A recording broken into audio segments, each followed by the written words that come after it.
감사합니다. 오늘 말씀은 죄와 십자가라는 말씀으로 함께 은혜 나누려고 합니다.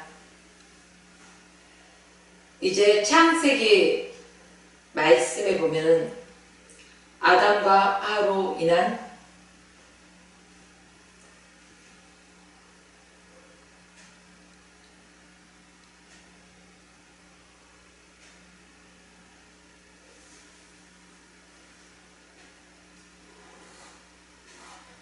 할렐루야. 여기서부터 다시 할게요. 자, 할렐루야. 반갑습니다. 죄와 십자가라는 말씀을 가지고 함께 은혜 나누려고 합니다. 이제 고난주간으로서요, 예수님의 고난이 시작되고 예수님은 로마 군병에게 잡히셔서 빌라도의 법정에서 재판을 받으시고 십자가요, 바로 사형 선고를 받으셨습니다. 예수님은 십자가 위에서 고통 중에도 나의 하나님 어찌하여 나를 버리시나이까 이렇게 호소합니다.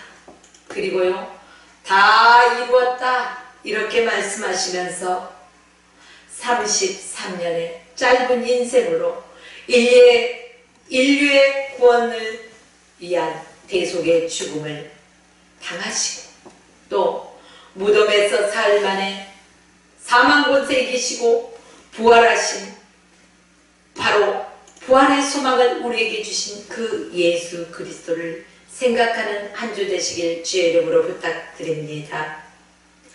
사랑하는 여러분, 흔히 영화 같은 것을 보면요, 사탄을 대적할 때 십자가를 들고 내세우는 것을 볼 수가 있습니다.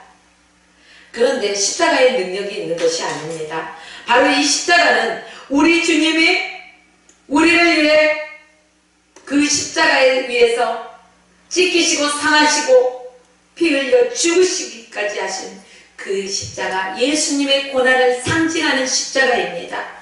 바로 구속의 은혜를 상징하는 바로 십자가입니다. 하나님은 우리 인간을 하나님의 형상대로 창조하셨습니다. 그래서 하나님의 형상으로 창조하신 인간을 보시고 보시기에 심히 좋았더라 이렇게 말씀하셨습니다. 이 심이라는 단어는 메오드라는 단어로서 너무나 기쁘고 좋아서 기쁨이 충만할 때 사용하는 단어입니다. 이처럼 하나님께서 우리 인간을 창조하시고 기뻐하셨다는 것입니다. 왜 이렇게 하나님께서 우리 인간을 창조하시고 보시기에 심히 좋았더라 이렇게 말씀하셨을까요? 바로 하나님의 영인 생기를 불어넣어서 생명이 되게 하셨기 때문입니다. 동물들은요, 영혼이 없습니다. 하나님과의 교제를 할 수가 없습니다. 그러나 오직 인간만이 하나님과의 교제를 하며 하나님과 대화하면서 우리의 기쁨을 표현하고 또 감사를 표현할 수가 있습니다. 왜 그럴까요? 바로 하나님의 형상을 닮은 영적인 존재이기 때문에 우리에게는 인간만이 가지고 있는 영혼이 있다는 것입니다.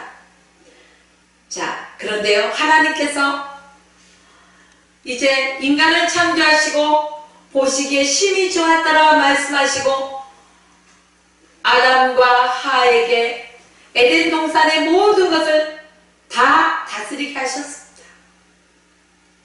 그런데 그 중에 한 가지 금하셨던 게 있습니다.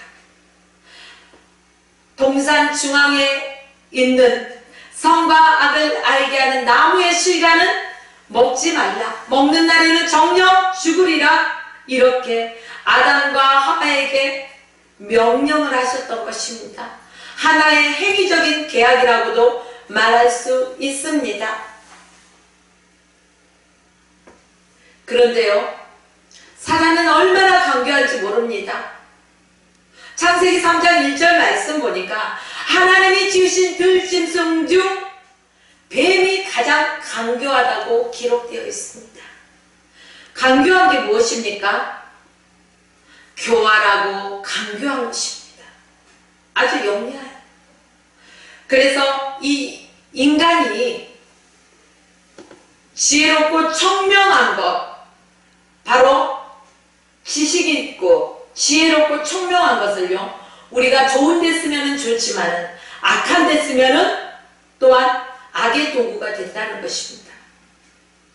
그러나 뱀은 강교한 데, 지혜로운 데 사용되어지지 아니하고 강교한 데 사용되어졌습니다. 자, 사단은 하나님의 말씀을 변질시켜버립니다. 하나님께서 분명하게 말씀하셨습니다. 동산 중앙에 있는 선과 악을 알게 하는 나무의 실과는 먹지 말라. 먹는 날에는 너희가 정령 죽으리라. 이렇게 말씀하셨는데, 이제 하와에게 다가와서 너희더러 동산 모든 나무의 실과를 먹지 말라 하시더냐? 동산 중앙에 있는 나무 하나 실과를, 나무의 실과를 먹지 말라 하시더냐가 아닌 모든 나무의 실과를 먹지 말라 하시더냐? 이렇게 하나님의 말씀을 왜곡시켜 버립니다. 아니, 생각해보니까 하하가 그럴듯하거든요. 하나님의 말씀을 완전히 하나님의 명령을 흐리게 만드는 작업을 사단이 했다는 것입니다. 사단은 이처럼 강교합니다. 하나님의 말씀에 대해서 이제 사단의 유혹을 받고 난 하하가 뭐라고 대답합니까? 이렇게 합니다. 동산 중앙에 있는 나무의 실과는 하나님의 말씀에 너희는 먹지도 말고 만지지도 말라. 너희가 죽을까 하노라. 사랑하는 성도 여러분, 하나님의 말씀을 이렇게 왜곡시켜 버렸습니다. 하와는 또한 불확실성으로 표현했습니다. 하나님은요, 불확실한 하나님이 아니십니다. 정확하신 하나님이십니다. 1.1획도 변개치 아니하시는 하나님이십니다. 너희가 이것을 먹는 날에는 정령 죽으리라. 이게 하나님의 말씀이요 하나님의 명령입니다. 그러나 하나는 그 말씀을 왜곡시켜서 또한 변질시켜서 불확실성으로 죽을까 하노라 이렇게 답변하는 것을 볼 수가 있습니다. 바로 뱀의 강교한 유혹, 사단의 유혹에 넘어갔다는 사실입니다. 하나님의 말씀을 임의대로 해석하는 그런 행위가 있어서는 안 될 것입니다. 하나님의 말씀에 대해서 불확실성을 가지고 얘기해도 안 될 것입니다. 사랑하는 성도 여러분, 창세기 3장 4절로 5절 말씀에 이제 하나님이 말씀하신 것을 사단은 하와에게 마치 하나님의 말씀이 거짓인 것처럼 위장해서 말합니다.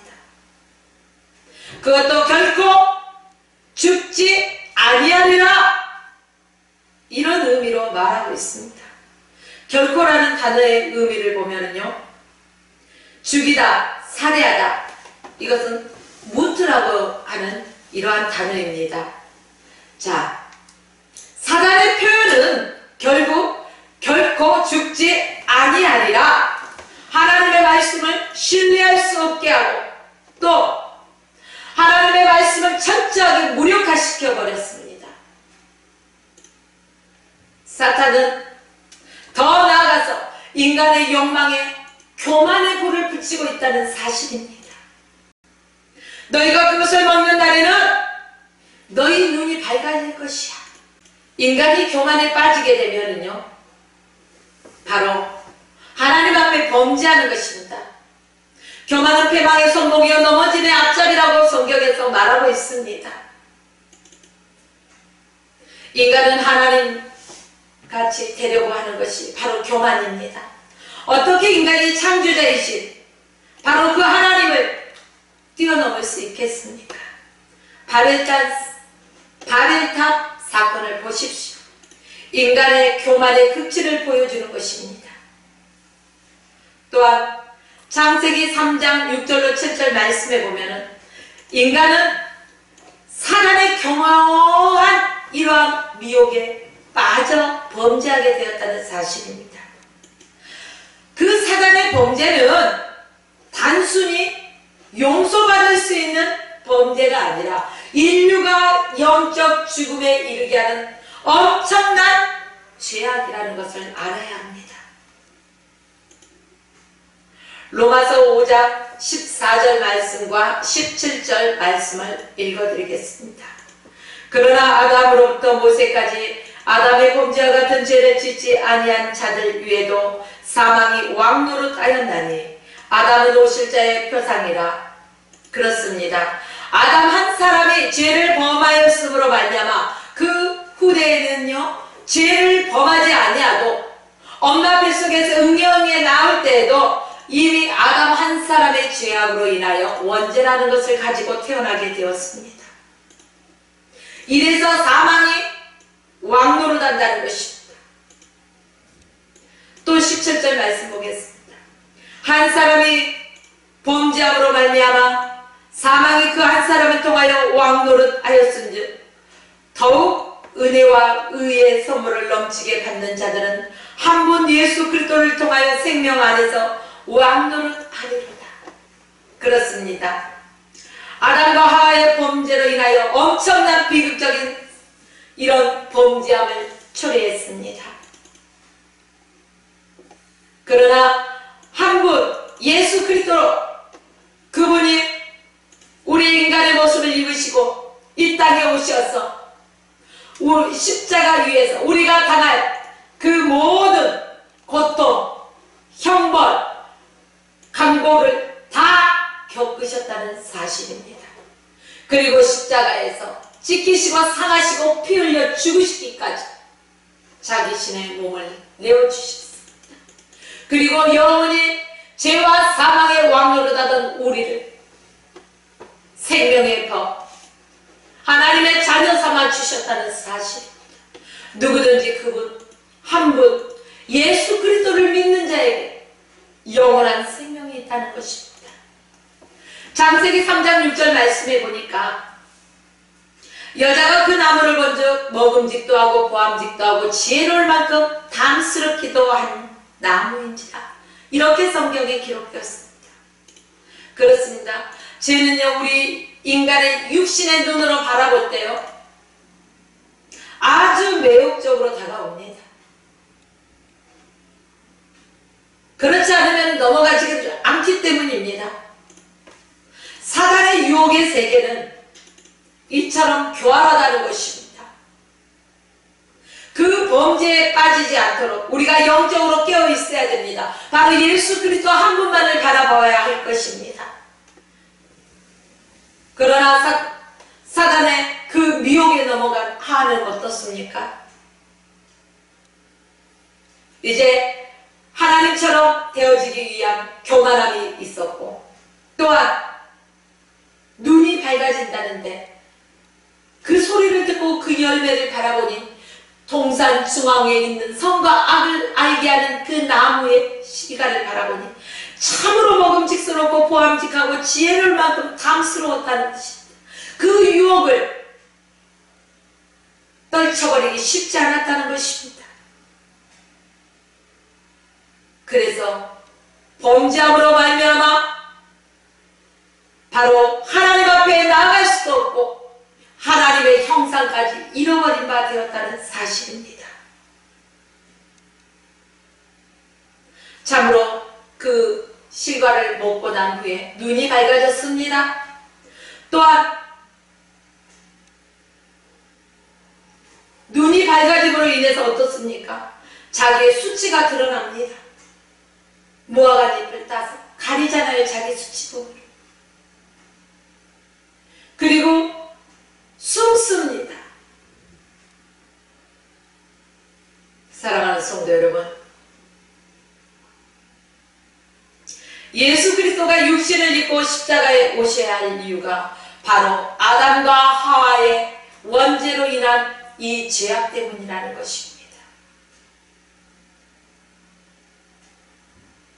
이제 창세기에서 인간의 전적인 타락과 그 죄로 말미암아 사망에 이르게 된 사건을 말씀드렸습니다. 또 죽음에 이른 인간의 죄를 용서하시고 하나님의 백성으로 삼으시고 창세기 3장 15절 말씀에 예언하신 예수 그리스도의 십자가의 고통과 죽으심으로 우리가 구원받게 된다는 사실을 또한 이제 말씀해 주고 있습니다. 우리는 창세기의 말씀을 통해서 하나님의 말씀을, 하나님의 계명을 인간이 파기함으로 말미암아 영적 사망에 이르게 됐다는 사실을 또한 이 말씀을 통해서 알게 되었습니다. 이제는 이사야 53장 말씀을 통해서 우리 죄를 속죄하기 위하여 이제 고통과 고난 당하신 예수 그리스도에 대해 구약시대 이사야 선지자의 말씀을 통해서 십자가의 구속에 대해서 말씀드리겠습니다. 이사야서 53장 3절 말씀을 이제 봉독해 드리겠습니다. 그는 멸시를 받아 사람에게 버림받았으며 강고를 많이 겪었으며 질고를 아는 자라. 마치 사람들이 그에게서 얼굴을 가리는 것 같이 멸시를 당하였고 우리도 그를 귀히 여기지 아니하였도다. 그렇습니다. 우리를 위해서 이 땅에 오신 예수 그리스도를요, 사람들은 멸시했다는 것입니다. 그리고 버렸다는 것입니다. 예수님은 철저하게 버림받으셨고 또한 우리 때문에 질고와 강고를 겪으셨습니다. 그럼에도 불구하고 사람들은 이 예수 그리스도를 외면했습니다. 조금도 귀히 여기지 않았다는 사실입니다. 요한복음 3장 19절 말씀에 보면 그는 그 정죄는 이것이니 곧 빛이 세상에 왔을 때 사람들이 자기 행위가 악함으로 빛보다 어두움을 더 사랑한 것이다. 그렇습니다. 예수님께서 이제 당시 구원자로 오셨지만 누구든지 예수 그리스도를 영접하지 아니하고 외면했던 사실이었습니다. 자신의 행위가 악하기 때문에 자신의 행위가 드러날까봐 예수 그리스도를 외면했던 것입니다. 사랑하는 성도 여러분, 바로 예수 그리스도께서는요, 우리 때문에, 저와 여러분 때문에 바로 십자가에서 찔리셨습니다. 이 찔림의 단어의 의미를 보면 우리 주님이 십자가에 달리시기 전과 후 창으로 찔리시고 머리에 가시관을 쓰시고 손과 발목에 못이 박혀서 온몸에 피가 흐르는 것이었습니다. 바로 예수님은 십자가에서 상함을 입으셨습니다. 상함은요, 다카라는 의미인데 눌러 부수다, 뭉개다, 분쇄하다, 박멸하다, 꺾다 이러한 의미를 지녔습니다. 예수님께서 바로 저와 여러분 때문에 예수님의 몸이 감당할 수 없는 이 고통을 당하셨다는 사실입니다. 또한 예수님은 채찍에 맞으셨습니다.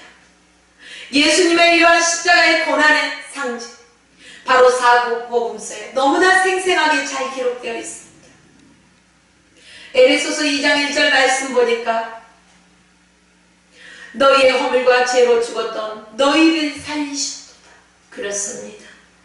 예수 그리스도께서 이렇게 채찍에 맞고 질고를 겪고 멸시를 받고 사람들에게 철저하게 버림받은 그가 상하고 찢겨 십자가에서 죽으신 것은 바로 저와 여러분의 죄와 허물 때문이라는 사실입니다. 아담과 하와 바로 그들의 불순종으로 불신앙의 죄악으로 비롯된 사실입니다. 사랑하는 성도 여러분, 성경에서는요, 요한복음 16장 9절에서 이렇게 말하고 있습니다. 죄에 대하여라면 그들이 나를 믿지 아니하며, 그들, 저와 여러분들, 그 시대의 사람들, 아직도 예수 그리스도를 믿지 못하는 사람들, 나가 누굽니까? 예수 그리스도를 말하고 있습니다. 아직도 예수 그리스도를 영접하지 못하신 분들, 믿음이 확실치 않는 분들, 이제 그 예수 그리스도가 나 때문에 이 땅에 인간의 몸을 입으시고 십자가 위에서 상하시고 찢기시고 채찍에 맞고 버림받아 철저하게 죽임받은 그 예수 그리스도, 나에게 영원한 생명을 주기 위해서 오셨다는 사실을 믿으십시오. 그리고 우리의 죄값을 죽으라 하시고 이제 십자가 위에서 죽으셨습니다. 죽음에서 그치지 아니하고 3일 만에 이제 부활하셨습니다. 부활 승리하신 예수 그리스도, 우리는 부활의 소망을 안고 살아가야 할 것입니다. 이 예수 그리스도를 믿지 않는 것이 죄라고 했습니다. 꼭 남을 속이고 거짓말한 것만 죄가 아닙니다. 사랑하는 성도 여러분, 우리가 예수 그리스도를 온전히 믿지 못하는 게 죄입니다. 이제 예수 그리스도를 온전히 신뢰하십시오. 예수 그리스도를 온전히 믿으십시오. 나를 위해 이 땅에 오시고 인간의 몸을 입으시고 십자가에서 죽으시기까지 저와 여러분을 사랑하신 그 예수 그리스도, 너무나 우리를 사랑해서 자신의 목숨을 내어주신 예수 그리스도를 믿으십시오. 예수 그리스도만이 길이요 진리요 생명입니다. 다른 그 어떤 것으로도 우리는 천국에 갈 수 없습니다. 바로 예수 그리스도 한 분, 그 예수 그리스도를 나의 구주로 영접하시는 여러분의 삶 되십시오. 그리고 우리 주변의 모든 사람들에게 예수 그리스도를 자랑하십시오. 예수 그리스도를 전하십시오.